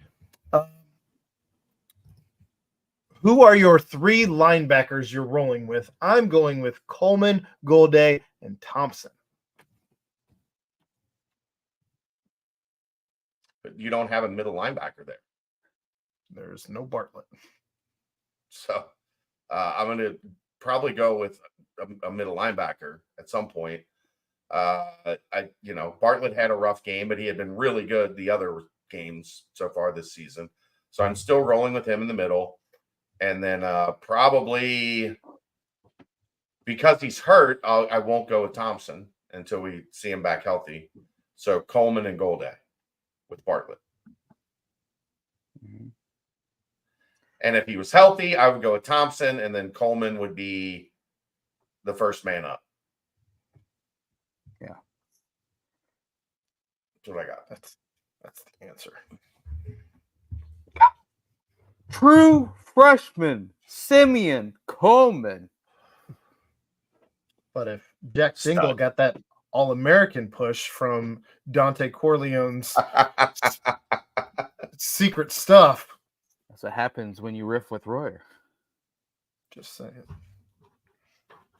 That's the football portion of the mailbag. Moving on to the basketball portion of the mailbag. Will the charity exhibition versus Ohio State be streamed and or televised? My understanding is no. I have heard there will be radio on, I guess, WLW. I haven't confirmed that, but my understanding is there will be a radio broadcast, but there will not be a video stream or television option. So you can listen to it. If the fans there, remember, goes to charity. Go to the game if you can. If you're in town, go to the game. My, how far the super secret scrimmages have come. Last year, as practice was starting, neither point guard had dribbled a ball in D1. UC had not been subject to the Big 12 gauntlet, and we were sweating the eligibility of two big men. We've come a long way, baby. As practice begins this year, what are your biggest question marks about this year's team? My biggest question mark is there enough shooting in their best lineup? Because I think their best lineup is probably Jizzle James, Dan Skillings, Seamus Lukosius, Dylan Mitchell, and Aziz Bandago. But there's only one shooter. So you would need a significant boost from Jizzle and Dan to give you three floor spacers to protect the fact that Dylan Mitchell and Aziz Bandago are not shooters. Or one of those guys is going to have to come off the court, and you're going to have to put in either Connor Hickman or CJ Frederick.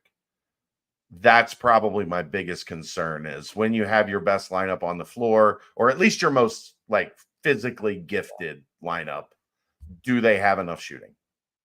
Yeah. Yes, I'd say that's up there. Just another one for me would be backup big man. Obviously, we've heard how good AP has been in the offseason, and kind of, and Wes has really continuously mentioned him. But, he had the mono last year. He didn't really have a great first season in college basketball.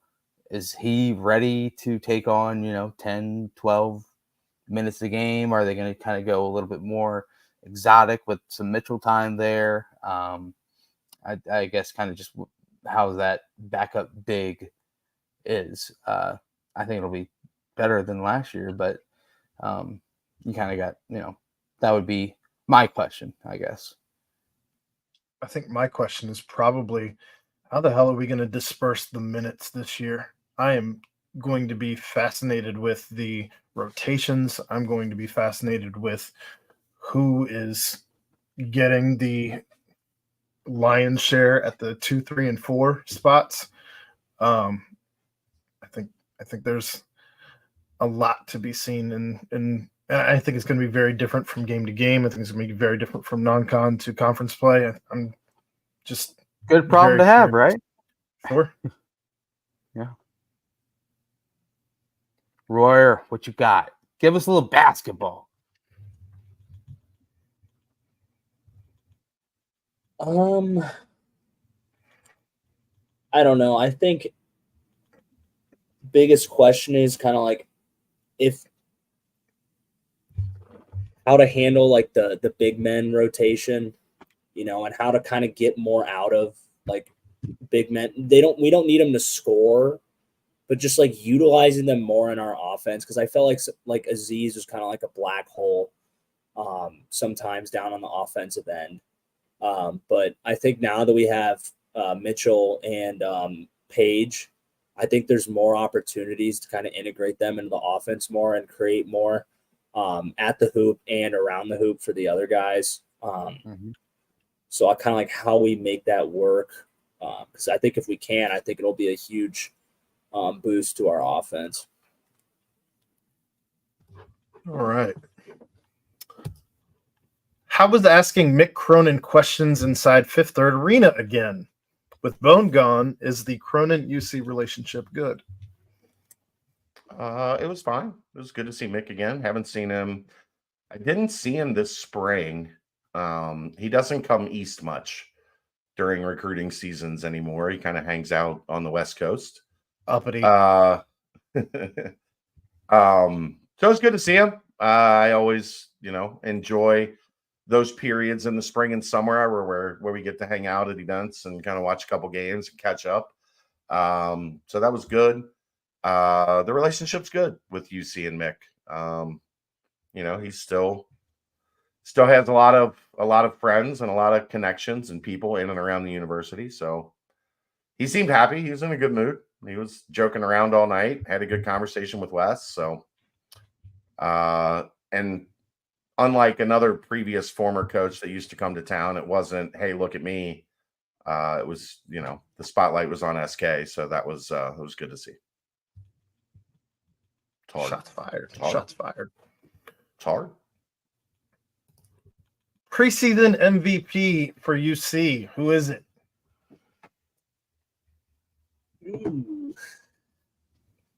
So many options. It's a fascinating question. Most valuable player, not MOP. Most valuable player. Skill Bill, baby. Gotta be him, man. He's gonna get better. That is a hell of a question because, which I way do you go with it? it? Ready to just come onto the scene, man. I think that's what a lot of people are expecting, but I mean, Skillings is just so integral. CMOS is probably the most important offensive player. I think Dan's kind of energy, his rebounding, his defense. I think his shooting's going to get better. In the games that Dan was so good, he was elite. Yeah. He's only going to get better, man. Jizzle James. Yeah. Think about Dan that hasn't even played basketball that much. He's young. Got so much more. Played a lot of basketball. Jizzle James.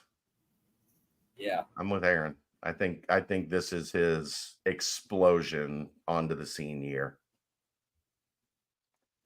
That good old Jizzle explosion. Isn't that crazy to think about? Because pause.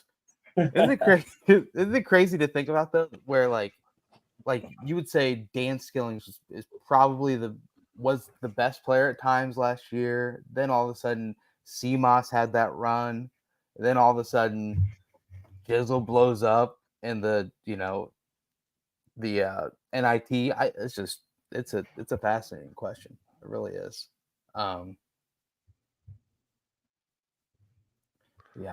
I mean, Jizzle or Dan, just because it'll be effective on both sides of the court. I mean, that's the valuable. It could be CMOS just because he could be the most valuable because he can initiate offense. He can do so many different things for you. And he's probably going to be the one taking the last shot. But yeah,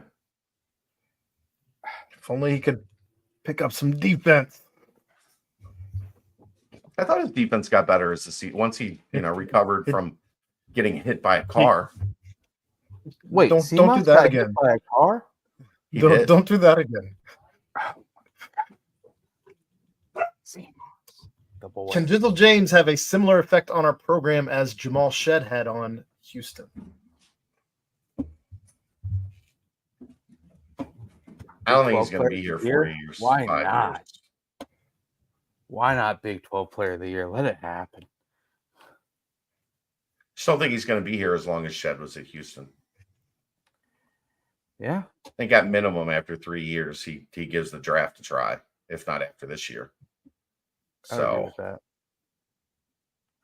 Shed, remember, he got incrementally better every year, and then by the end was and he was kind of really forced good. into the spotlight too because of the infamous Houston injuries. Whatever year you pick, he kind of was like, okay, let me take over. Jizzle kind of just erupted onto the scene. So yeah. That's the mailbag. There's nothing in the banks. Get us out of here, Brent. Oh wow. Well, guys, this was fun. Tough game. Wasn't as fun as last week. No. Go back and listen to that. You got this is bye week. You got plenty of time to go back and check out what old Marty had to say. The goat. He when he showed up with just a picture of the goat as his name, I knew it was game on. It was game on. But tough one. 44-41 thriller for the Bearcats. Bye week is upon us. Basketball right around the corner. Excitement brewing. Huge visit week for the basketball program as well. So, stay locked into BCJ, everything BCJ. Anything else, guys, before we wrap it up? Nope. Good to go. Right. Well, big shout out, big thank you to Danco Transmission Auto Care. Big shout out, big thank you, of course, to Quick Paper Supply. And, of course, shout out to New Riff. They are responsible for my favorite segment, New Riffing with Royer, every single week. But for the guys, the pals, the crew, the squad, Aaron Smith, Chad Brendel, Ryan Royer, I am Brent Young. Yet another fantastic BVP presented by BearcatJournal.com. See ya!